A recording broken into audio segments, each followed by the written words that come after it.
হয়েছে সংযুক্ত বক্তৃতার মাধ্যমে আমি নাম বলতে চাচ্ছি না। আমাদের মাঝে আরো উপস্থিত রয়েছেন আমাদের ওয়ার্ড বিএনপির সংগ্রামী সাধারণ সম্পাদক শামসুল আলম সহ রাজনৈতিক বিভিন্ন অঙ্গ সহযোগী সংগঠনের নেতৃবৃন্দ,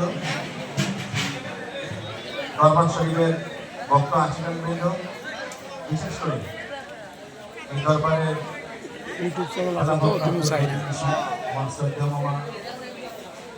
সহ ভক্ত এলাকার মুরব্বী জানেন, বিশেষ করে বাউল গান প্রেমিক ভক্ত আছে সকলকে 52 ওয়ার্ডের পক্ষ থেকে আমার ব্যক্তিগত পক্ষ থেকে সকলকে সালাম আসসালামু আলাইকুম।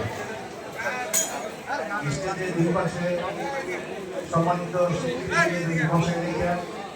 বক্তৃতা কারো ভালো লাগে না, বিশেষ করে আমি যখন দর্শক সাথে ছিলাম আমারও ভালো লাগে নাই, এটি স্বাভাবিক।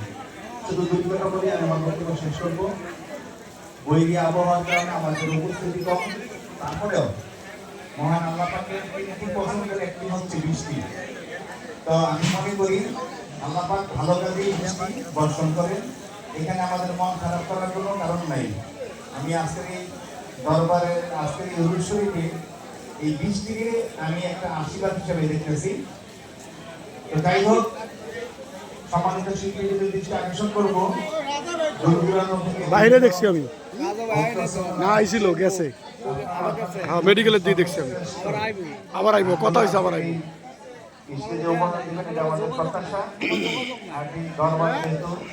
দরবারের সকল আদব আমরা এখানে সময় আবারও সকলের সুস্বাস্থ্য অধিকার কামনা করি, সাফল্য কামনা করি। আপনি বিরক্ত আরো অনুষ্ঠানের প্রত্যাশা ব্যক্ত করে আমি আমার সংক্ষিপ্ত বক্তব্য শেষ করলাম। ধন্যবাদ সবাইকে, আসসালামু আলাইকুম।